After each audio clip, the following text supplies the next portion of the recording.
अल्मोड़ा में बोले पीएम मोदी, पूरे देश में कांग्रेस की नीति रही है कि सब में डालो फूट, मिलकर करो लूट। 4 राज्यों में होने वाले विधानसभा चुनाव को लेकर राजनीतिक दलों ने पूरी ताकत झोंक दी है। बड़े चेहरे चुनाव प्रचार के लिए उतर चुके हैं और आरोप प्रत्यारोप का भी दौर जारी है। इस बीच उत्तराखंड के अल्मोड़ा में प्रधानमंत्री नरेंद्र मोदी ने एक जनसभा को संबोधित किया।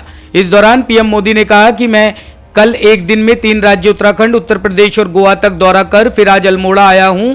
हमारी सरकार सबका साथ, सबका विकास, सबका विश्वास और सबका प्रयास का संकल्प लेकर काम कर रही है। लेकिन हमारे विरोधियों का फार्मूला है सब में फूट डालो, मिलकर करो लूट। उत्तराखंड ही नहीं, पूरे देश में कांग्रेस की नीति रही है सब में डालो फूट, मिलकर करो लूट। उत्तराखंड ही नहीं, पूरे देश में कांग्रेस की नीति रही है सब में डालो, मिलकर करो। ये देश में जात पात, मत, मजहब, भाषा, राज्य के नाम पर फूट डालते हैं और राज्यों में जाकर के इलाकों में, क्षेत्रों में फूट डालते हैं। पहाड़ी है, तराई है, इस इलाके के हैं, उस इलाके हैं। उत्तराखंड से ज्यादा इस साजिश का शिकार और कौन हुआ होगा?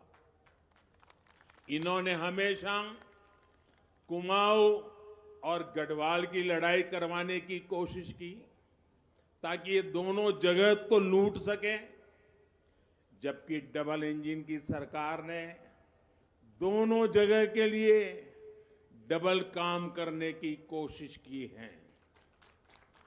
चाहे तराई का क्षेत्र हो, चाहे पहाड़ी क्षेत्र हो, चाहे कुमाऊं हो, चाहे गढ़वाल हो, हमारे लिए तो पूरा उत्तराखंड देवभूमि है। यहाँ का एक एक बच्चा हमारे लिए देवतुल्य है। हमारी यहाँ की माता है, हमें आशीर्वाद देती रहती है। हमने केदारखंड में केदारनाथ को विकास की नई ऊंचाई दी है, तो साथ ही मानस खंड के विकास के लिए भी अपनी पूरी ताकत झोंक दी है। हिजाब विवाद पर बोला सुप्रीम कोर्ट, कहा सभी के संवैधानिक अधिकारों की रक्षा होगी। हिजाब विवाद मामले में सुप्रीम कोर्ट ने कहा कि प्रत्येक नागरिक के संवैधानिक अधिकारों की रक्षा करेगा। शीर्ष अदालत ने कहा कि वह कर्नाटक हाईकोर्ट के उस निर्देश को चुनौती देने वाली याचिकाओं पर उचित समय पर विचार करेगा जिसमें विद्यार्थियों से शैक्षणिक संस्थानों में किसी प्रकार के धार्मिक कपड़े ना पहनने के लिए कहा गया है। छात्रों का पक्ष रख रहे सीनियर एडवोकेट देवदत्त कामत ने चीफ जस्टिस एनवी रमन की अध्यक्षता वाली एक पीठ को बताया कि हाईकोर्ट के आदेश ने संविधान के अनुच्छेद 25 के तहत धर्म का पालन करने के मौलिक अधिकार को निलंबित कर दिया है। उन्होंने याचिका को सोमवार को सुनवाई के लिए सूचीबद्ध करने का अनुरोध भी किया।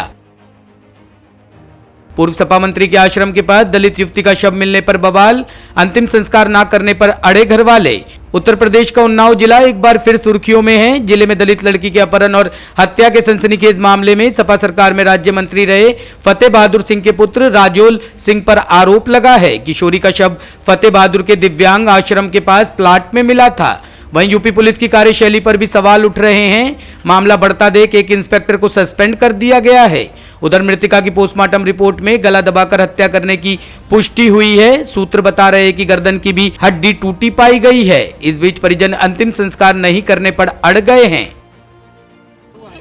हमारी बिटिया को राजोल सिंह ने आश्रम में मार के गाड़ दिया। आप लोग आश्रम पहले आई थी? हम पहले सुप्रीम नारायण दीक्षित को लेके आए थे, पूरा आश्रम खोल के दिखा दिया। ये कोठी जो 3 मंजिल की नहीं दिखाई, कहने लगे इससे कोई मतलब नहीं है, ये इस पे चल रहा मुकदमा। और इसी में मेरी लड़की बंद थी। हमने दरोगा जी को फोन किया, प्रेम नारायण दीक्षित को फोन नहीं उठाया, स्विच ऑफ कर लिया फोन। अगर ये आ जाते मेरे साथ में तो मेरी लड़की जिंदा मिल जाती। ये राजोल सिंह कौन है? रजौल सिंह एक जल्लाद आदमी है भैया, अशोक सिंह का भाई है। कितना समय हो गया आपकी लड़की 2 गायब हुई? महीने हो गए, तीसरा महीना चल रहा है। पुलिस के पास कब गई थी आप? पुलिस प्रशासन के पास हम 8 तारीख को लड़की उठाई गई थी, 9 तारीख से जाना शुरू किया, किसी ने कोई सुनवाई नहीं की। यही कहा कि तुम्हारी लड़की बालिक है, कहीं भाग गई हो कि आ जाएगी, बयान करेगी। कौन कह रहा था ये? जितने अधिकारी हैं, सीओ, इंस्पेक्टर, सबने यही कहा। एसपी साहब से 1.5 महीने तक हमसे मिलने नहीं दिया। कहे तुम्हारी लड़की बालिक है, किसी के साथ में गई होगी तो आ जाएगी, बयान करेगी आके। और सीओ साहब यही कहते रहे कि जैसे हमें पता चलेगा हम बताएंगे। कहने लगे 3 टीमें तुम्हारी लड़की को ढूंढने के लिए लगी हैं। अब कोई टीम नहीं लगी थी। अभी 25 तारीख को मैटर यशोजी सर को दिया गया है। मेरी लड़की को बराबर झूठ बोलते रहे। क्या लगता है किसकी लापरवाही है इसमें? आज आपको कैसे जानकारी मिली? मेरे भाई को पता चला, मेरे भाई ने तुरंत फोन किया, बिटिया बिटिया मार डाली गई। आपकी बेटी यहाँ आश्रम में कैसे आई थी? रजौल सिंह उठा के लाए हैं। कहाँ से राजनीतिक पार्टी से बिलोंग करते हैं? अब भैया हमें कुछ नहीं पता है। क्या लगता है किसकी लापरवाही है इसमें? इसमें पुलिस की लापरवाही है भैया। पुलिस के इंस्पेक्टर कहने लगे तुम्हारा जरिया पैसे कमाने का, उससे पैसा तुम मांग रही हो। 4 लाख लड़की तुम्हारे पास है। अब मेरा बच्चा मेरे पास होता तो हम क्यों इधर उधर घूमती है, कोना कोना छोड़ दिया। किसने कहा था ये? इंस्पेक्टर। सर, शुरुआती जांच में अब किस तरह से कार्रवाई की जा रही है? क्या पूरा मामला पूरा मामला अब तक जो निकल कर के आया है वो ये है कि एक युवती वो पिछले दिसंबर से 8 दिसंबर को गायब हो गई थी, जिसकी गुमशुदगी थाना कोतवाली में तत्काल लिख दी गई थी। लेकिन 24 घंटा बीत जाने के बाद भी उसमें जो FIR में पंजीकृत होना था, बदल जाना चाहिए था, वो नहीं हुआ था। उसमें हमने कार्रवाई करके जो प्रभारी निरीक्षक कोतवाली हैं उनको SP महोदय द्वारा सस्पेंड कर दिया गया है। विवेचनात्मक कार्रवाई चल रही है। एक अभियुक्त और इसमें गिरफ्तार किया गया है, सूरज जिसका नाम है। राजौल सिंह पहले ही गिरफ्तार करके जेल भेजा जा चुका है और पोस्टमार्टम आज करा दिया गया है। पोस्टमार्टम रिपोर्ट के आधार पर और सभी पूरी विवेचना के आधार पर जो भी तथ्य सामने आएंगे उसमें हम आगे कार्रवाई करेंगे। नवजोत सिंह सिद्धू के प्रचार में उतरी बेटी राबिया का चन्नी पापा के सामने खड़े होने के लायक भी नहीं। नवजोत सिंह सिद्धू के चुनाव प्रचार के लिए उनकी बेटी राबिया सिद्धू भी सक्रिय हो गई है।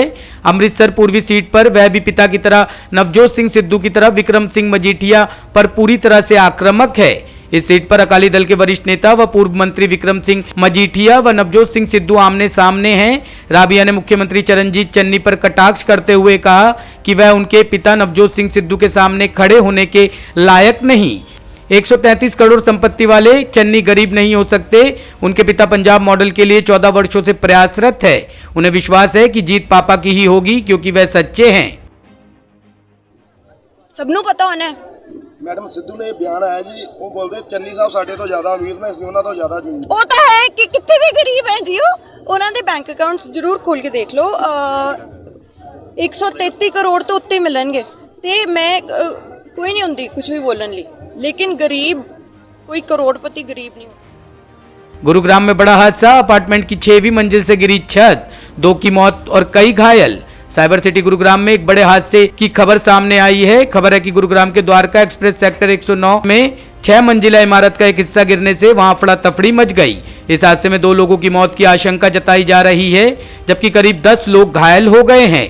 पुलिस सहित राहत बचाव दल मौके पर रेस्क्यू ऑपरेशन में जुटे हैं। आपको बता दें कि पैराडाइज हाउसिंग कॉम्प्लेक्स सोसाइटी के D टावर में एक कर 6 फ्लोर पर बने फ्लैट के ड्राइंग रूम का हिस्सा गिर गया। सभी 6 फ्लैट में परिवार रह रहे थे। इस सोसाइटी में करीब 530 फ्लैट है और 420 फैमिली रह रही है। राष्ट्रीय आपदा मोचन बल और राज्य आपदा प्रतिक्रिया बल के टीम बचाव कार्य में लगी है। एक एलिवेटेड प्लेटफॉर्म के साथ अर्थ मूविंग मशीन और दमकल वाहन भी तैनात किया गया है।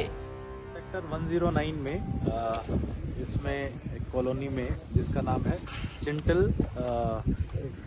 पैराडियोस है, यहाँ पे एक इस तरीके की सूचना हमें मिली थी लगभग 6 बजे के आसपास कि एक पर्टिकुलर टावर में D टावर में कुछ ब्लॉक्स हैं वो नीचे गिर गए हैं और मलबे में कुछ लोग फंसे हैं। तो तुरंत हमने विदिन 10-15 मिनट्स एडमिनिस्ट्रेशन की टीम्स, पुलिस की टीम्स यहाँ पे पहुँची। एनडीआरएफ और एसडीआरएफ भी मौके पे हैं, रेस्क्यू ऑपरेशन चल रहे हैं। जो सूचना मिली है वो ये मिली है कि टोटल 18 स्टोरी बिल्डिंग थी, उसमें से ऊपर के 12 जो फ्लोर्स हैं वो सेफ हैं। नीचे के जो 6 फ्लोर्स हैं उनमें से एक पर्टिकुलर सेक्शन पिलर्स के बीच में जो डाइनिंग एरिया है वो 6th फ्लोर से लेकर के 1st फ्लोर तक गिर गया है। और हर एक फ्लोर पे बाकी सारे रूम्स बिल्कुल सेफ हैं, ठीक है। सिर्फ वो पर्टिकुलर एरिया मेरे ख्याल से लगभग 40-50 स्क्वायर फीट का एरिया वो नीचे गिर करके 1st फ्लोर तक पहुंच गया है। और जो 1st फ्लोर की जो स्ट्रक्चर है उसमें भी बल्ज आ गया है, हालांकि वो ग्राउंड पे नहीं गिरी है। तो हमने पता कराया कि टोटल कितने लोग फंसे हैं, तो ये पता चला कि जो 3 से लेकर के 6 फ्लोर्स तक कोई भी वहाँ पे नहीं रह रहा था। तो 1st और 2nd फ्लोर पे ही लोगों के फंसे होने की सूचना मिली। उसमें भी जितने लोग अब बाहर आए हैं उसमें से ये पता चला है कि ब्यूरो रिपोर्ट, टीम तफ्तीश न्यूज।